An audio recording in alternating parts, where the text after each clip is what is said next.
지금도 주님께서 교회를 다스리십니다 라는 제목을 가지고 하나님의 말씀을 함께 나누도록 하겠습니다. 세상 사람들이 볼 때는 교회가 하나의 조직으로 보입니다. 조직으로 보입니다.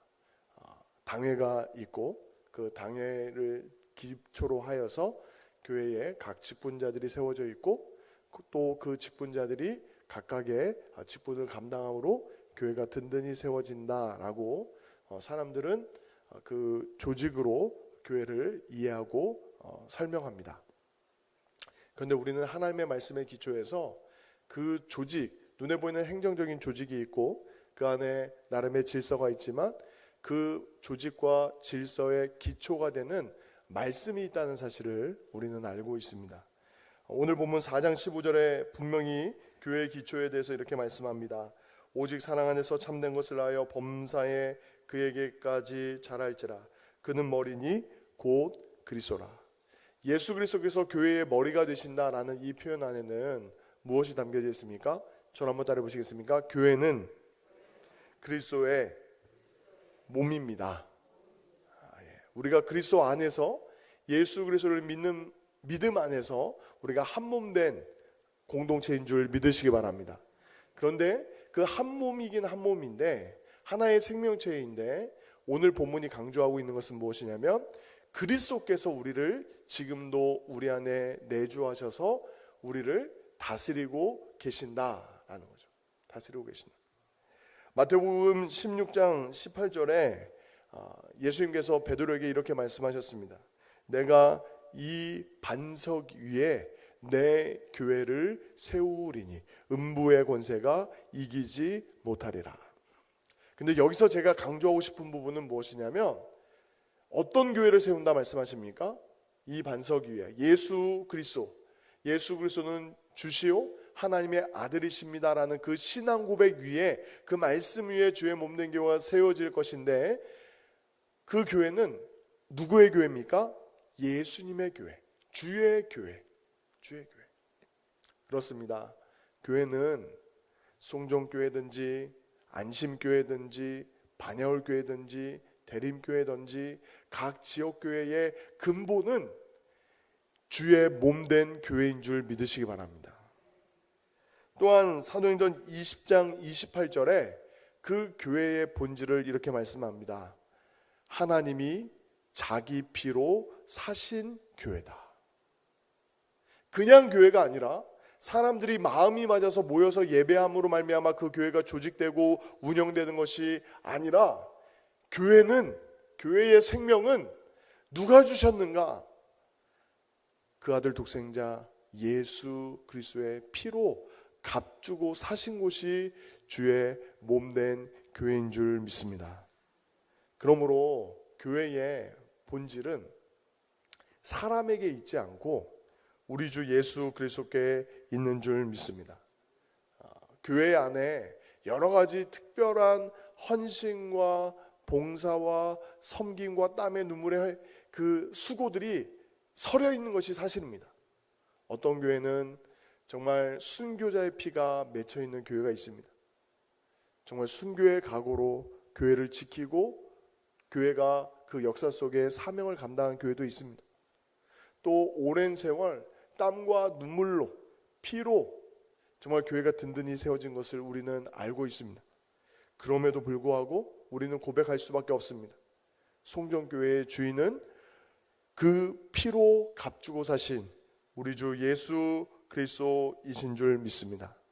그렇기 때문에 우리는 교회를 향한 그 모든 헌신과 수고에 있어서 어떤 마음을 가져야 되냐면 저를 한번 따라 보시겠습니까? 나는이라는 표현도 주님 앞에 참 부족하죠. 저는 주의 종입니다. 이 종이라는 표현은 우리가 좀 왜곡되게 좀 다른 강조점을 가지고 어떤 목회자나 선교사님이나 주의 말씀을 가지고 섬기는 이들이 주의 종이라는 그 좁은 의미의 그 정의로 사용되기가 쉬운데 그렇지 않습니다. 우리 모두가 넓은 의미에 다 주님의 종입니다. 주님의 소유입니다. 주의 뜻과 주의 영광을 위해서 우리가 기쁨으로 헌신하는 당연히 주의 말씀에 순종하면서 사는 것이 우리의 본분인 줄 믿으시기 바랍니다. 그런 의미에서 에베소서 4장 15절을 우리 다시 한번 읽어보겠습니다. 시작. 오직 사랑 안에서 참된 것을 하여 범사에 그에게까지 자랄지라. 그는 머리니 곧 그리스도라. 아멘. 그런데 그 주의 몸된 교회가 머리 대신 그리스도의 통치를, 다스리심을 밟는 그 어떤 도구, 방편은 무엇일까요? 은혜의 방편이라고 해도 좋습니다. 그 은혜가 예수 그리스도께로부터 우리 삶의 마디마디마다, 우리의 영혼의 조직마다, 교회 공동체의 그 모든 모세혈관, 그 손끝 발끝까지 다 무엇으로 어떻게 연결되고 전달될까요? 그것은 다름 아닌 하나님의 말씀입니다. 말씀. 디모데전서 3장 14절 15절에 내가 속히 내게 가기를 바라나 이것을 내게 쓰는 것을 만일 내가 지체하면 너로 하여금 하나님의 집에서 어떻게 행하여야 할지를 알게 하려 함이니 이 집은 살아계신 하나님의 교회요 진리의 기둥과 터니라 라고 말씀했습니다. 하나님의 집에서, 주의 몸된 교회 안에서 우리가 어떻게 해야 될까? 그 기준과 방향을 설정하는 것은 삶의 형편과 교회의 상황과 조건에 의해서 이리저리 맞춰지는 것이 아니라 영원 불변한 진리의 말씀, 하나님의 말씀이 교회가 나아가야 될 방향이자 권위이자 기준인 줄 믿습니다.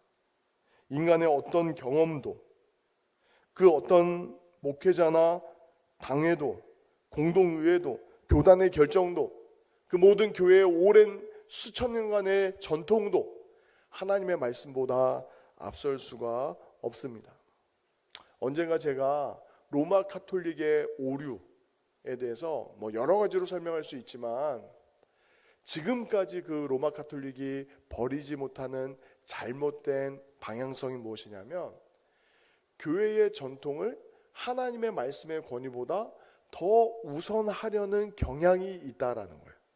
이 제가 쉽게 설명드리면 무엇이냐면, 그 모든 오랜 전통일지라도, 수천 년간 교회가 지켜왔던 역사이든지 가르침일지라도 영원한 하나님의 말씀에 비춰서 아니면 아닌 것입니다.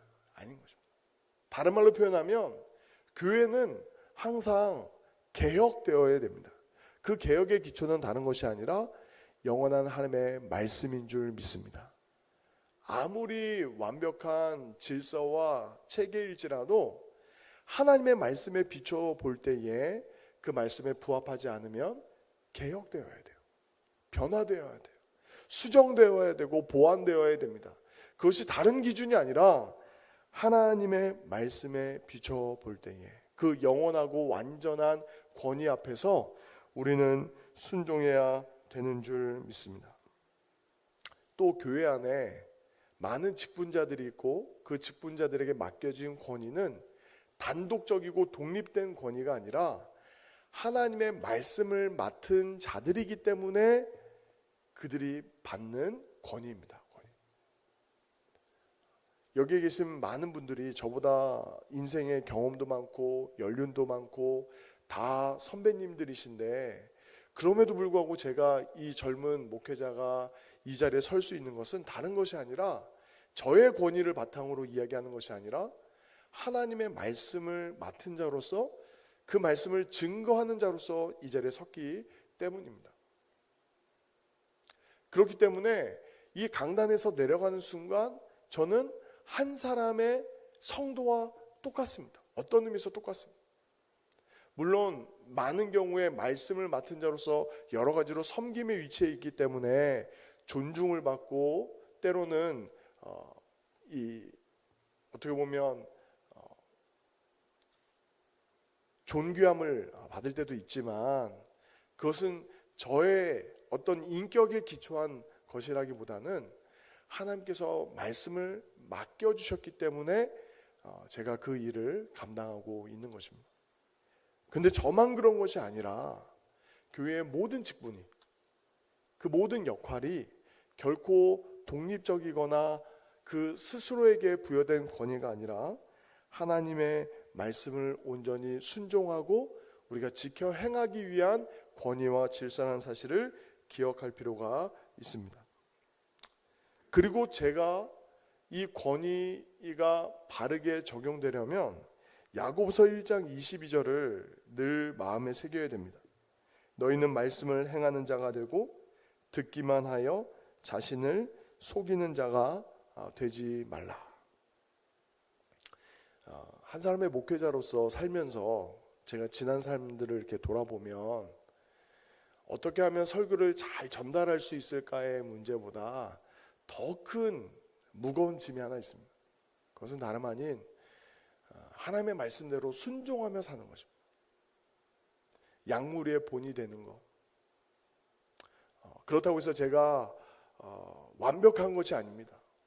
정말 실수도 있고 부족한 것도 많은 사람임에도 불구하고 날마다 제 자신을 돌아보게 되는 거죠. 그리고 혹시나 제가 당부를 드리고 말씀을 드리는 것은 제가 온전한 사람이 아니기 때문에 제가 목회를 하면서 또 교회를 섬기는 가운데 실수와 부족함이 있다면 기도해 주시고 또 말씀해 주셔야 돼요. 근데 그 말씀해 주시는 방법이 이렇게 지혜롭게 하시면 너무 좋죠. 교회 안에는 분명히 당회라는 조직이 있고 당회 안에는 우리 선임 장로님도 계시고 당회 서기 장로님도 계시고 또 각자의 그 운영위원회를 담당하고 있는 위원장님들이 계시는데 그분들에게 여론을 수렴해서 또는 최세호 목사님에게 좀 전하고 싶은 이야기가 있다면 장로님들을 경유해서 하시면 너무 좋죠. 너무 좋죠. 그렇게 하기도 좀 어려우시면 저에게 문자나 전화를 주셔도 좋습니다. 제가 왜 이런 표현을 드리냐면 저는 완전한 사람이 아니기 때문에 그렇습니다. 실수도 있고 때로는 죄를 지을 수도 있다면 그것을 제가 깨달을 수 있도록 기도하시는 마음으로 말씀해 주셔도 됩니다.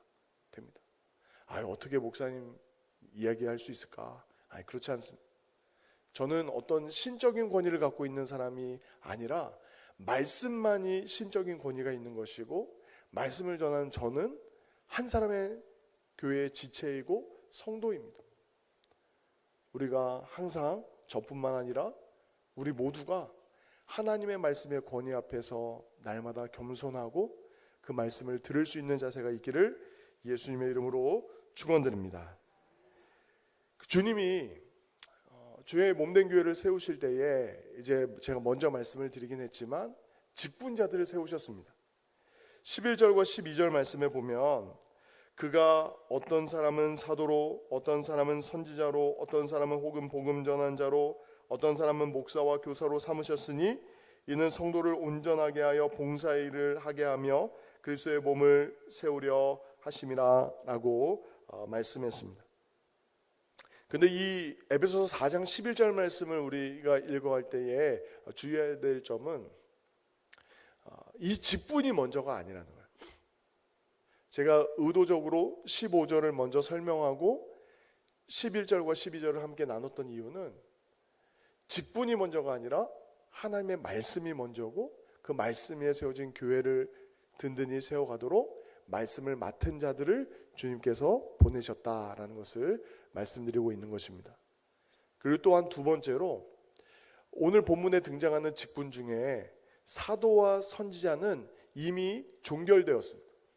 요한계시록을 마지막으로 하나님의 말씀이 완성되었기 때문에 더 이상의 특별 계시를 기록할 수 있는 사도와 선지자는 없습니다. 이단과 사이비를 분별할 수 있는 가장 중요한 특징 중에 하나가 무엇이냐면 내가 하나님의 특별한 계시를 받았다라고 하는 사람이 있다면 일단 경계하고 보셔야 되고 또한 목회자인 제게 말씀해 주셔야 됩니다. 99.9999%가 이단일 가능성이 높습니다. 사입입니다. 사도와 선지자의 사역은 이미 종결되었습니다. 이제 그 말씀이 의미를 바르게 지키고 가르치도록 세움받은 목사와 교사가 있을 뿐입니다. 그런데 그 일이 그 말씀을 가르치고 온전히 세우는 일이 무엇을 위해서 존재합니까? 12절에 이는 성도를 온전하게 하여 봉사의 일을 하게 하며 그리스도의 몸을 세우도록 하신 것입니다. 여기서 이 말씀의 권위를 갖고 있기 때문에 높게 군림하기 위해서 주신 것이 아니라 섬기도록 주신 거예요. 섬기도록. 마가복음 10장 43절에 보면 너희 중에는 그렇지 않을지니 너희 중에 누구든지 크고자 하는 자는 너희를 섬기는 자가 되고. 오랜 인류의 역사를 보면 이 지식층과 또 비지식층 간에 항상 권력의 지배구조가 형성되었습니다. 무엇입니까? 옛날 조선의 역사 가운데 세종대왕께서 한글을 창제하셨음에도 불구하고 여전히 그 사대부의 그 권력층들은 한자로 모든 것을 문서를 기록하고 전달하는 것을 포기하지 않았어요. 왜 그렇습니까? 글을 배운 사람과 글을 모르는 사람 간에 격차를 두기 위해서 그런 거예요. 격차를. 그 격차가 500년간 지속되지 않았습니까? 분명히 한글을 통해서 모든 사람이 이렇게 될 수 있는 기회가 보장될 수 있음에도 불구하고 과거 시험을 볼 때 지배 계급으로 들어가는 그 과정에 한자라는 걸림돌이 있는 거예요. 한자라는 걸림돌이. 그런데 지금도 여전히 그것은 존재합니다. 보이지 않는 유리벽과 같은 층계가 있어요. 요즘은 법이라는 것이 우리의 이 벽을 두게 하죠. 법에서 다루는 우리나라 어떤 형법과 또 헌법과 형법과 민법과 이 모든 법을 아는 사람들이 국민들을 다스리는 구조를 우리는 지금도 겪고 있습니다.